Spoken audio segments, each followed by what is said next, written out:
Hello everyone, welcome to Brahmi academy.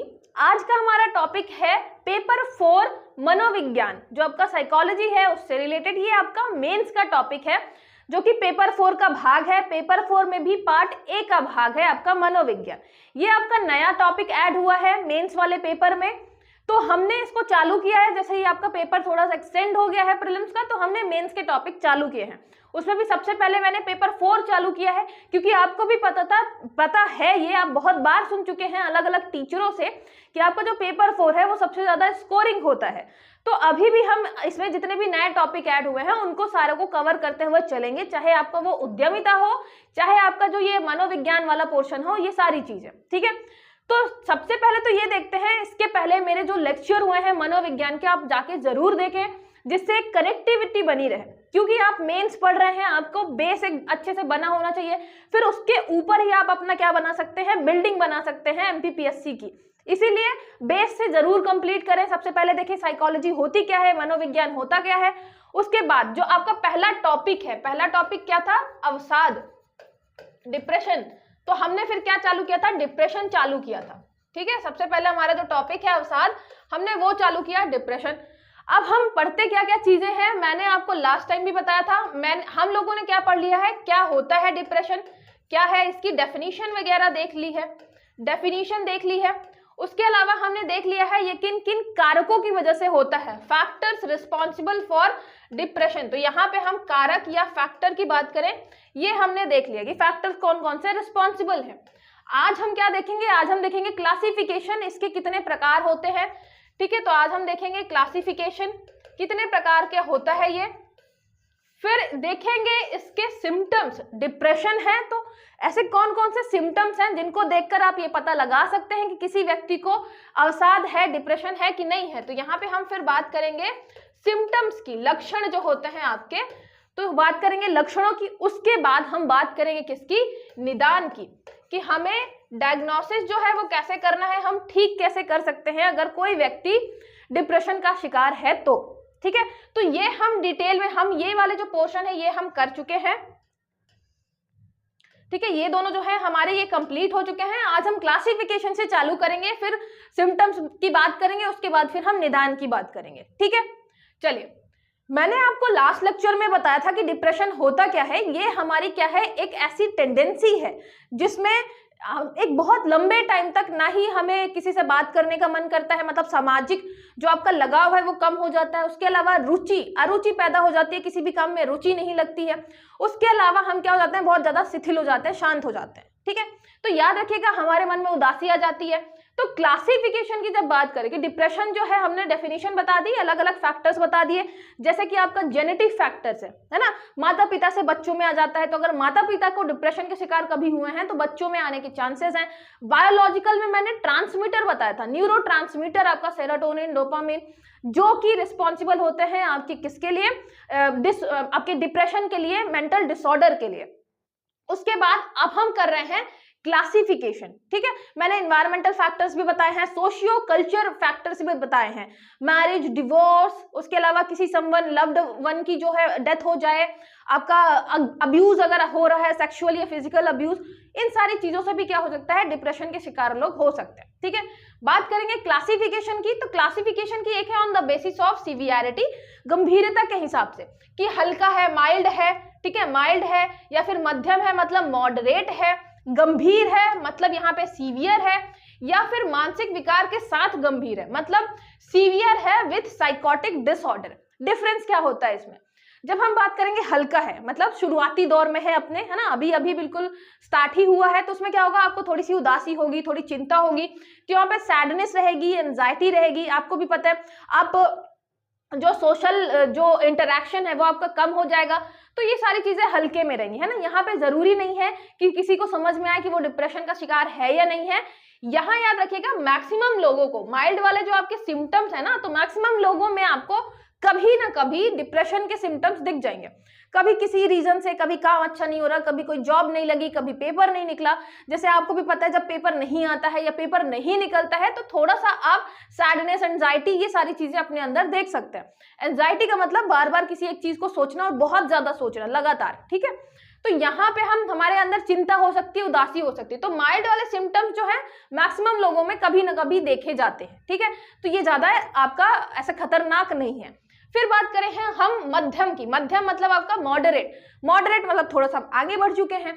उसमें क्या होगा, उदासी होगी, चिंता होगी, बेचैनी होगी, सैडनेस है, एंजाइटी है, रेस्टलेसनेस है। मतलब आपको अपने दिनचर्या वाले जो काम है उनको भी करने में प्रॉब्लम आएगी, क्योंकि क्या होंगे आप, बहुत आपको थकान महसूस होगी, आपको खाना अच्छा नहीं लगेगा। अच्छा, आप खाना नहीं खाएंगे, आपका एपेटाइट लॉस होगा, तो क्या होगा, आपको वीकनेस लगेगी, और अगर आप वीक फील करेंगे तो फिर क्या होगा, फिर थकान महसूस होगी। तो सारी चीजें एक दूसरे से रिलेटेड है। लोगों से बात करने का मन नहीं करेगा, बहुत ज्यादा चिंता में रहेंगे, सैड रहेंगे, कोई भी चीज अच्छी नहीं लगेगी आपको। तो ये किस में आ जाएगी, आपके मध्यम वाले में आ जाएगी, ठीक है। जहां पे आपके डेली वाले जो काम है, जो रूटीन वर्क है आपका, वो भी इंपैक्ट कर रहा है उससे, ठीक है। फिर आता है गंभीर। गंभीर मतलब हम यहाँ पे सीवियर हो गया है, सीवियर डिप्रेशन है। मतलब यहाँ पे अब आपको आत्मघाती प्रवृत्ति वाले सभी लक्षण आ रहे हैं। यहाँ पे all symptoms with suicidal tendency, ये सारे सिम्टम्स तो है ही हैं। आपको सैडनेस है, आपको रेस्टलेसनेस है, आप एंजाइटी में बहुत ज्यादा डूबे हुए हैं, आपको किसी से मिलने का मन नहीं कर रहा, कोई भी चीज प्लेजरेबल नहीं लग रही है, आनंद नहीं आ रहा किसी भी चीज में। उसके साथ साथ आपके दिमाग में सुसाइडल थॉट्स भी आ रहे हैं कि आप फिर कोशिश भी करते हैं सुसाइड करने के, है ना, कि ये जीवन व्यर्थ है, अब कोई मतलब नहीं है जीने का, ये मैं बेकार हूं, या बेकार मतलब अब कुछ नहीं कर सकते जीवन में, तो अब मर ही जाना चाहिए। तो सुसाइडल जो थॉट्स हैं वो आपको कब आएंगे, जब आपका सीवियर डिप्रेशन होगा, ठीक है। हल्का मतलब आपका माइल्ड, फिर मॉडरेट, फिर सीवियर। फोर्थ वाला है मानसिक विकार के साथ गंभीर, मतलब सीवियर है विद साइकोटिक डिसऑर्डर। साइकोटिक मतलब आपको अब चीजें दिखाई देंगी, आवाज सुनाई देगी, जो चीजें हैं भी नहीं। तो यहाँ पे आप क्या होगा, इल्यूजन, बहुत सारी इल्यूजन होने लग जाएगा, है ना। इल्यूजन हो गया, इमेजिनेशन हो गया, आपको बहुत सारी चीजें दिख रही हैं, तो इल्यूजन में देखने आप मतलब क्या रहने लग जाएंगे, है ना। तो यहाँ पे हो गया भ्रम, कल्पना के साथ सभी लक्षण है। तो यहाँ कल्पना होने लग जाएगी, भ्रम होने लग जाएगा, बहुत सारे लोग ऐसे बातें करने लग जाते हैं अपने आप से। तो ये डिप्रेशन जो है आपका किस लेवल में पहुंच गया है, सीवियर के साथ साथ साइकोटिक लक्षण भी देखने को मिल रहे हैं। तो ये एक बेसिस हो गया किसके हिसाब से, आपका classification on the basis of severity, ठीक है। तो ये हो गया माइल्ड, मॉडरेट, सीवियर और सीवियर विद साइकोटिक डिसऑर्डर। फिर बात करें किसकी, एक आपके अमेरिकन मनोचिकित्सक जो आपका एसोसिएशन है, उसने भी कुछ बताए हैं आपके अलग अलग डिप्रेशन के प्रकार। सबसे पहला है आपका डिस्थीमिया।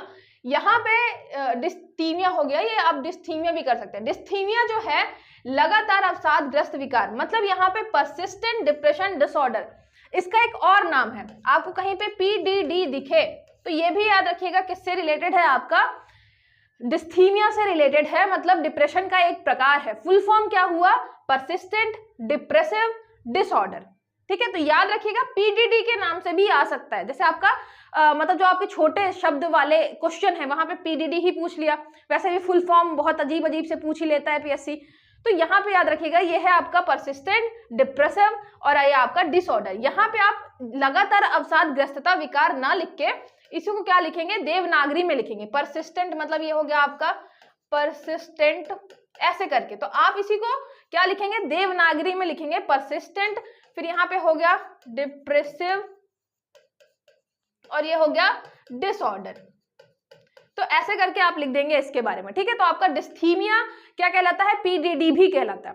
क्या होता है इसमें, ये 2 वर्ष से अगर अधिक का समय लग रहा है, अधिक मतलब 2 वर्ष से अधिक तक आपको ये लक्षण दिख रहे हैं तो डिस्थीमिया है। मतलब बहुत लंबे टाइम तक ये रहता है आपका डिप्रेशन, जिसमें आपका भूख में बदलाव, ठीक है, change in appetite, change in sleep, आपको भूख नहीं लग रही है, आप खाना अच्छे से नहीं खा रहे हो, आपको नींद प्रॉपर नहीं आ रही है, आप सोने बहुत जल्दी चले जाते हो लेकिन 1-1, 2-2 घंटे आप बेड में लेटे रहते हो, आपको लेकिन नींद नहीं आती है। तो नींद में बदलाव, भूख में बदलाव, उसके अलावा कम ऊर्जा, आप लो एनर्जी, आपको हमेशा लो एनर्जी फील होगी। सीधी बात है आपकी, अगर आप खाना कम कर दोगे, एपेटाइट आपकी कम हो जाएगी, तो आप पूरे टाइम क्या है, लो एनर्जी फील करोगे। साथ ही साथ आप सो भी नहीं रहे हो, सो नहीं रहे हो तो उसके अलावा भी आपको लो एनर्जी फील होगी। साथ ही साथ हेडेक हो सकता है, उसके अलावा मतलब आपको बहुत सारी चीजें हो सकती हैं किससे रिलेटेड, अगर आप वीकनेस तो है ही है, अगर आप खाना अच्छे से नहीं खाते आपके एपेटाइट में कमी आ जाती है। उसके अलावा कंसंट्रेशन बहुत लो हो जाता है। तो ये 2 साल का मतलब इतना लंबा टाइम अगर आपका है, ये लक्षण आपको देखने के लिए मिल रहे हैं, तो ये क्या कहलाएगा, हमारा डिस्थीमिया या फिर परसिस्टेंट डिप्रेसिव डिसऑर्डर, ठीक है। तो ये आपका डिप्रेशन का एक प्रकार हो गया। फिर देखिए दूसरा हो गया आपका प्रसवोत्तर अवसाद, यहाँ पे पोस्टपार्टम डिप्रेशन जो है ये याद रखिएगा, इसका हो गया आपका पीपीडी। एक था आपका पीडीडी, अब ये हो गया पीपीडी, पोस्टपार्टम डिप्रेशन। मतलब ये डिलीवरी के बाद, और ऐसा माना जाता है कि 4 वीक के अराउंड क्या होता है, माता के अंदर ऐसे डिप्रेशन ज्यादातर देखने को मिलते हैं। तो यहाँ पे है ड्यूरिंग प्रेगनेंसी और 4 week of following delivery, delivery के 4 वीक तक आपको क्या मिलेगा, ये आपको मिलेगा पोस्टपार्टम डिप्रेशन। हिंदी में चाहे तो प्रसवोत्तर आप देख ले, नहीं तो आपको क्या करना है, इसी को क्या लिखना है देवनागरी में, ठीक है, क्योंकि आपका पीडीडी पूछा जा सकता है। पीडीडी मतलब पोस्टपार्टम डिप्रेशन। इसमें क्या है, गर्भ अवस्था के दौरान, ये प्रसव के 4 सप्ताह बाद होता किस किस रीजन से है, सीधी बात है हार्मोनल चेंजेस के कारण इतने सारे हार्मोनल चेंजेस होते हैं। उसके अलावा आपका जीवन चक्र अचानक से बदल जाता है, आपकी लाइफ साइकिल चेंज हो जाती है। जब बेबी उठता है तो आपको उठना पड़ता है, जब सोता है तो सोना पड़ता है। तो ये जो इरिटेशन हो जाती है, ये जो हेक्टिक शेड्यूल हो जाता है, उसकी वजह से बहुत सारे महिलाएं जो हैं और आपके पुरुष भी ये आपके पोस्टपार्टम डिप्रेशन के शिकार हो जाते हैं, ठीक है। तो याद रखिएगा ये आपका हो गया पीपीडी, एक था आपका पीडीडी। फिर हो गया असमान अवसाद, इसका है अटिपिकल डिप्रेशन। इसका भी आप अटिपिकल ऐसे ही याद रखिएगा, मतलब दोनों चीजें आप साथ में याद रखिएगा। क्या पता आपको अटिपिकल डिप्रेशन के नाम से पूछे, है ना, तो इसलिए दोनों याद रखिएगा, अटिपिकल या फिर असामान्य। इसमें क्या है, मुख्य रूप से युवा लोगों को होता है ये अवसाद। इसमें mainly found in young people. इसमें क्या होता है, कार्बोहाइड्रेट क्रेविंग्स बहुत बढ़ जाती हैं। तो क्या होगा, अगर आप बहुत ज्यादा कार्ब्स खाएंगे तो क्या होगा, आपका वेट गेन होगा। मतलब ये याद रखिएगा कि जब हम मनोविकारों की बात करते हैं, है ना, मनोविकार में ये बस जरूरी नहीं है कि आपका वेट लॉस हो, वेट गेन भी होता है, एक्सेसिव गेन हो जाता है, ठीक है। तो यहाँ पे जो हम डिप्रेशन की बात कर रहे हैं, ये जो आपका अटिपिकल डिप्रेशन है, इसमें क्या होगा, इसमें आपका वेट गेन होगा, ठीक है, वेट गेन होगा, क्योंकि आपकी जो कार्बोहाइड्रेट की क्रेविंग्स है, मतलब आपको लालसा जो है कार्बोहाइड्रेट्स की वो बढ़ गई है, तो आप ज्यादा से ज्यादा कार्ब्स खाएंगे और आपका मन नहीं करेगा कहीं जाने का, कहीं घूमने का, शिथिलता आ जाएगी, तो क्या होगा, वेट इंक्रीज हो जाएगा, ठीक है। तो ये हो गया आपका तीसरा अटिपिकल डिप्रेशन। फिर 4th नंबर में आ गया आपका मेलनकॉलिक डिप्रेशन, जिसको उदासीन अवसाद बोलते हैं।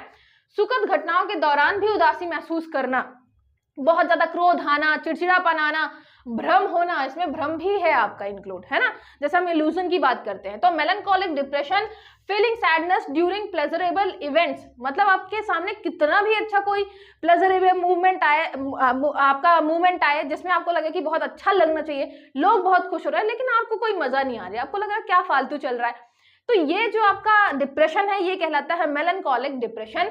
इसमें फीलिंग एंगर, इल्यूजन, एंजाइटी, आप बहुत ज्यादा चिड़चिड़ापन फेस करेंगे, बहुत ज्यादा एंगर फेस करेंगे, ठीक है। यहाँ पे आपको क्या होगा, इल्यूजन होगा, एंजाइटी होगी, तो ये किससे रिलेटेड हो गया, मेलनकॉलिक डिप्रेशन, ठीक है। कोई भी अच्छी चीज होते रहे, आपको अच्छा ही नहीं लग रहा किसी चीज में, ठीक है। फिर बात करते हैं मौसमी प्रभावी विकार, जो है आपका सीजनल इफेक्टिव डिसऑर्डर। यहाँ पे क्या है, सीजनल के हिसाब से भी आपका डिप्रेशन आता है, कभी कभी मतलब सर्दियों के दौरान में आएगा, फिर धीरे धीरे क्या है आपका गर्मी तक ठीक हो जाएगा। तो जो सीजन पे डिपेंड करता है वो हो गया आपका seasonal effective disorder. Seasonal effective disorder जिसको बोलते हैं SED। फुल फॉर्म जरूर सबके याद रखेगा, शॉर्ट फॉर्म भी याद रखेगा, क्योंकि ये आपके छोटे क्वेश्चन जो है वो बन सकते हैं। तो SED हो गया आपका सीजनल इफेक्टिव डिसऑर्डर, ठीक है। स्टार्ट सीजनल के हिसाब से आपका डिप्रेशन अगर होता है तो ये कहलाता है SED। फिर आपको पढ़ना है सिम्टम्स के बारे में, लक्षण क्या क्या दिखेंगे अगर कोई व्यक्ति डिप्रेशन का शिकार है, तो क्या कौन कौन से लक्षण आपको उसमें दिखेंगे। आप अपने आसपास भी देख सकते हैं, अगर कोई ऐसा व्यक्ति है जो बहुत कम बात करता है, तो जरूरी नहीं कि वो सिर्फ इंट्रोवर्ट हो, है ना, बात करना उसे पसंद ही नहीं, ये भी हो सकता है कि शायद वो डिप्रेशन का शिकार हो। तो आपको चीजें चेक करनी है अपने आसपास, और अगर आपके खुद के अंदर ऐसा कोई सिम्टम्स हो रहा है इंक्रीज, तो उसको भी आपको क्या करना है, बिल्कुल खत्म करना है। तो सबसे पहले देखिए, उदास मन, डिप्रेस्ड मूड, आपका मूड ही हमेशा खराब रहेगा, कोई कितना भी अच्छा क्यों ना करे, कोई कितनी अच्छी बातें क्यों ना करे, कोई अच्छी मूवी दिखाए, लेकिन आपका मूड हमेशा डिप्रेस्ड रहेगा, ऐसा लगेगा उदासी ही है जीवन में और कुछ नहीं है। उसके अलावा आनंद में कमी, डिक्रीज इन प्लेजर, आपको मजा ही नहीं आएगी किसी काम में, यहाँ तक कि जो आपका फेवरेट काम होगा ना, आपको उसमें भी मजा नहीं आएगी। तो इससे क्या पता चलता है? डिक्रीज इन प्लेजर, डिप्रेशन का शिकार। उसके अलावा वेट लॉस और गेन, मैंने अभी बताया कि क्रेविंग्स बढ़ जाएंगी तो वेट गेन हो जाएगा। उसके अलावा अगर आपके लॉस ऑफ एपेटाइट, खाना आप कम खा रहे हैं, आपको भूख ही नहीं लग रही है, तो वेट लॉस हो जाएगा, ठीक है। फिर सोने की असमर्थता या अधिक नींद आना, दोनों हो सकता है। यहाँ तो इनएबिलिटी टू स्लीप और ओवर स्लीप, या तो आप बहुत कम सोएंगे, आप लेटे रहेंगे बिस्तर में, नींद नहीं आएगी, या तो आप बहुत ज्यादा सोने लग जाएंगे, दिन दिन भर सो रहे हैं। उसके अलावा चिंता, एंजाइटी, बहुत ज्यादा चिंता है, आप सोच रहे हैं, कोई एक टॉपिक है, कोई एक बहुत नॉर्मल सा टॉपिक है, तो भी आप लगातार सोच रहे हैं, उसने ऐसा क्यों बोला, उसने ऐसा क्यों बोला, आखिर वो मेरे साथ ही ऐसा क्यों बोलता है, आखिर वो ऐसा मेरे साथ ही क्यों करता है, ये सारी चीजें आप बहुत ज्यादा सोचने लग जाएंगे, तो ये क्या करेगा? एंजाइटी बढ़ाएगा। उसके अलावा अपराध, गिल्ट, गिल्ट ट्रैप में बहुत ज्यादा फंसाता है कि मेरी ही गलती रही होगी, मेरे अंदर ही कमी है, उसने मुझे छोड़ दिया, मतलब अगर गर्लफ्रेंड बॉयफ्रेंड की बात करें तो वो छोड़ के चला गया या चली गई, मतलब मेरे अंदर ही प्रॉब्लम है, मैं बिल्कुल अच्छा नहीं हूँ, मुझे मतलब मेरे अंदर बहुत सारी कमियां हैं। तो जो ये गिल्ट ट्रैप है ना, ये आपके एक लक्षण में आता है डिप्रेशन के। उसके अलावा हेडेक, सिर दर्द तो होगा ही, क्योंकि आप क्या है, अच्छे से सो नहीं पा रहे हैं। जैसे ही आप अच्छा खाना नहीं खाएंगे, प्रॉपर आपको न्यूट्रिशन नहीं मिलेगा, आप प्रॉपर नींद नहीं लेंगे, तो आपका हेडेक चालू हो जाएगा। उस एनोरेक्सिया, एनोरेक्सिया में क्या होता है? लॉस ऑफ एपेटाइट, है ना। तो एनोरेक्सिया क्या है आपका? लॉस ऑफ एपेटाइट, मतलब आपको भूख नहीं लगना, ठीक है। तो यहाँ लॉस ऑफ एपेटाइट हो जाएगा, आपको भूख बहुत कम लगने लग जाएगी। और उसके अलावा इंसोम्निया, अनिद्रा, मतलब आपको फिर नींद नहीं आएगी। तो ये सारी चीजें हैं आपकी कि आप लेटे रहेंगे, आपको नींद नहीं आ रही है, या फिर सुबह सुबह बिल्कुल आपकी नींद खुल गई है, तो ये इंसोम्निया से रिलेटेड हो गया। फिर पारस्परिक संबंधों का अभाव, लैक ऑफ इंटरपर्सनल रिलेशन, आपके जो इंटरपर्सनल रिलेशन है, चाहे वो फैमिली से हो चाहे फ्रेंड से हो, वो बहुत कम हो जाएंगे, किसी से बात करने का आपका मन ही नहीं करेगा। तो क्या हो जाएगा? लैक ऑफ इंटरपर्सनल रिलेशन, पारस्परिक संबंधों का अभाव। फिर नकारात्मक विचार, निगेटिव थॉट्स तो बहुत सारे आएंगे, जीवन में कुछ अच्छा ही नहीं हो रहा, सिर्फ मेरे ही जीवन में अच्छा नहीं हो रहा, मुझे जीना नहीं चाहिए, मुझे मर जाना चाहिए क्योंकि बहुत ज्यादा खराब चल रही है लाइफ, इतना तो किसी के साथ नहीं होता। तो जो ये निगेटिव थॉट्स हैं वो कंटिन्यूअसली आएंगे। उसके अलावा साइकोमोटर गतिविधियों में कमी, decrease in psychomotor activity. Decrease in psychomotor activity का क्या मतलब है? कि आपको चलना फिरना नहीं पसंद होगा, आप कहीं जाने का मन नहीं करेगा, ऐसे लगेगा बिल्कुल लेटे रहे आराम से, उदासी में, मतलब पड़े हैं कहीं कोने में, कुछ करने का मन नहीं करेगा। तो बहुत ही ज्यादा क्या होगा? आलसपन आएगा। तो यहाँ पे आपकी साइकोमोटर एक्टिविटी भी कम हो जाएंगी। अब ये सारी जो चीजें हैं, ये सारी चीजें याद रखिएगा, कहीं ना कहीं आपके फिर किससे रिलेट हो जाएंगे? आपके न्यूरोट्रांसमीटर से। जैसे ही आपके नेगेटिव थॉट्स आए, जैसे ही आपने मतलब कोई भी चीज आपको एंजाइटी ज्यादा लगी, धीरे धीरे आपने सोचना ज्यादा चालू किया, तो क्या होगा? आपके न्यूरोट्रांसमीटर की संख्या जो है और ऊपर नीचे जाएगी। जितना ही उसमें अल्टरेशन होगा, उतना ही ये सारी चीजें क्या करेंगी? और बढ़ जाएंगी। तो हम करते क्या है ट्रीटमेंट में? एक तो ट्रीटमेंट में हम ये करते हैं कि आपके जो न्यूरोट्रांसमीटर के नंबर्स हैं, जो संख्या है, उसको हम फिर से वापस उसी लेवल में लाएं जहां पे आपका दिमाग अच्छे से काम कर पाए, ठीक है। तो बायोलॉजिकल जो है उस पर भी बहुत ज्यादा ध्यान देना जरूरी हो जाता है जब हम ट्रीटमेंट की बात करते हैं। तो चलिए, ट्रीटमेंट मतलब यहाँ पे आपका हम क्या करेंगे, आपको अच्छा कैसे करेंगे, निदान कैसे करेंगे डिप्रेशन का। अगर कोई डिप्रेशन का शिकार है, अवसाद का शिकार है, तो हम दो टाइप के यहाँ पे चीजें देख सकते हैं। एक होता है आपका नॉन फार्माकोलॉजिकल और एक होता है आपका फार्माकोलॉजिकल। फार्माकोलॉजिकल मतलब यहाँ पे किससे रिलेटेड है? जहां पे आप दवाई वगैरह देते हैं। नॉन फार्माकोलॉजिकल हो गया यहाँ पे आपको, जहां पे हम दवाइयां नहीं दे रहे हैं, दूसरी और थेरेपीज यूज कर रहे हैं ठीक करने के लिए, ठीक है। तो यहाँ पे नॉन फार्माकोलॉजिकल मतलब यहाँ पे फिजिकल एक्टिविटीज की बात करेंगे कि आप फिजिकल एक्टिविटीज अपनी बढ़ाइए। उसके अलावा डाइट, जैसे आपका फिजिकल एक्टिविटी में योगा हो गया, मेडिटेशन हो गया, इन सारी चीजों की हम बात करते हैं, ठीक है। जैसे हो गया आपका योगा, मेडिटेशन, कि आप मेडिटेशन क्या करती है, बोलते हैं ना हमेशा कि आप योगा चालू करिए, मेडिटेशन चालू करिए। उसके अलावा डाइट अपना अच्छा करिए, न्यूट्रिशन ज्यादा से ज्यादा लीजिए, मन नहीं कर रहा तो भी आप खाइए। उसके अलावा टॉक थेरेपी होती है, एक मतलब आप जाएंगे थेरेपिस्ट के पास, आप बैठ के अपनी बातें बताएंगे और वो सुनेगा, बहुत अच्छे से सुनेगा, ऑब्जर्व करेगा, तो एक टॉक थेरेपी होती है। उसके अलावा एक होती है संज्ञानात्मक व्यवहार थेरेपी, कॉग्निटिव बिहेवियरल थेरेपी। याद रखिएगा, जब आप साइकोथेरेपी पढ़ेंगे, आपका एक टॉपिक है, तो उसमें आपको ये सारी थेरेपी डिटेल में पढ़नी भी है कि अगर कोई मेंटल डिसऑर्डर का शिकार है तो उसमें हम यही सारी थेरेपी अपनाते हैं। तो इन थेरेपी को डिटेल में भी पढ़ना है, तो यहाँ बस नॉर्मल जान लीजिए थेरेपी के नाम और थोड़ी बहुत उसके बारे में। डिटेल में हम पढ़ेंगे जब हम उस टॉपिक के बारे में डिस्कस करेंगे। तो यहाँ पे हो गया आपका कॉग्निटिव बिहेवियरल थ्योरी। तो ये कॉग्निटिव बिहेवियर थ्योरी जो है ये रिलेटेड हो गई किससे, आपके यहाँ पे थेरेपी से। तो हमने टॉक थेरेपी बैठा के बात करी, उसके अलावा कॉग्निटिव बिहेवियर थेरेपी होगी, उसके अलावा इंटरपर्सनल थेरेपी, मतलब यहाँ पे भी हम थेरेपी दे रहे हैं, बात कर रहे हैं, पूछ रहे हैं, फिर सजेस्ट कर रहे हैं। फिर ग्रुप थेरेपी। ग्रुप थेरेपी आपने शायद बहुत सारे मूवीज वगैरह में देखी होगी, जहाँ पे सर्कल में लोग बैठ जाते हैं, फिर वो अपनी बात बताते हैं कि मेरा ऐसा था, फिर मैं अब उभर रहा हूँ, मेरे साथ ये सारी चीजें हुई। स्पेशली आप हॉलीवुड की मूवीज में आप ये देखोगे ग्रुप थेरेपी के बारे में, कैसे बहुत सारे ग्रुप्स बनाए जाते हैं। उसके अलावा फैमिली थेरेपी, फैमिली को बैठा के बात करना और सारी चीजें। तो एक थेरेपिस्ट होगा, वो सारी चीजें ये प्रमोट करता है, ग्रुप थेरेपी, आपका फैमिली थेरेपी। फिर लाइट थेरेपी। आप क्या होता है अपने आप को मतलब किसी अंधेरे के कोने की जगह में छुपाना चाहते हो जब आप डिप्रेशन के शिकार होते हो, आपको लाइट ज्यादा नहीं पसंद होती है, तो यहाँ पे लाइट थेरेपी भी दी जाती है। ठीक है, तो ये नॉन फार्माकोलॉजिकल आपकी क्या है, ये आपकी ट्रीटमेंट है जो हम देते हैं किसको, डिप्रेशन के शिकार व्यक्ति को। डाइट हो गया, फिजिकल एक्टिविटी करवाते हैं, टॉक थेरेपी, फिर cognitive behaviour therapy, interpersonal therapy, group therapy, family therapy, light therapy, जहाँ पे लाइट आपके ऊपर डाली जाती है। फिर हो गया आपका औषधि उपचार जिसमें है फार्माकोलॉजिकल ट्रीटमेंट, मतलब यहाँ पे हम कुछ दवाइयां भी खिलाएंगे। तो फार्माकोलॉजिकल ट्रीटमेंट में क्या होगा, सिलेक्टिव, यहाँ पे आपको जो है ये है सिलेक्टिव सेरोटोनिन, यहाँ पे रीअपटेक इनहेरिटर। तो यहाँ पे जो SSRI है इसका आपको फुल फॉर्म याद रखना है, फुल फॉर्म जितने भी है याद रखना है। ये जो है आपका हम क्या देते हैं, एक ऐसी दवाई देते हैं जिसमें क्या हो, सिलेक्टिव सेरोटोनिन रीअपटेक इनहेरिटर हो। हम यहाँ पे सेरोटोनिन का लेवल बढ़ा रहे हैं। मैंने आपको बताया सेरोटोनिन आपका क्या है, न्यूरोट्रांसमीटर है। तो ये जो न्यूरोट्रांसमीटर की जो नंबर में चेंजेस हो रहे हैं, जो डिक्रीज हो रहा है आपका सेरोटोनिन, उसको हम क्या कर रहे हैं, सिलेक्टिव सेरोटोनिन रीअपटेक इनहेरिटर से हम बढ़ा रहे हैं। ठीक है, तो इसकी संख्या बढ़ाते हैं। उसके अलावा एंटी डिप्रेशन मेडिकेशन देते हैं, जो डिप्रेशन का शिकार है व्यक्ति उसको एंटी डिप्रेशन बहुत सारी मेडिकेशन देते हैं। उसके अलावा मोनो अमीन ऑक्साइड इनहिबिटर, एक मतलब आपका जो अमीन ऑक्साइड है, मोनो अमीन ऑक्साइड, ये भी हम देते हैं, ये भी आपका एंटी डिप्रेशन की तरह ही काम करता है।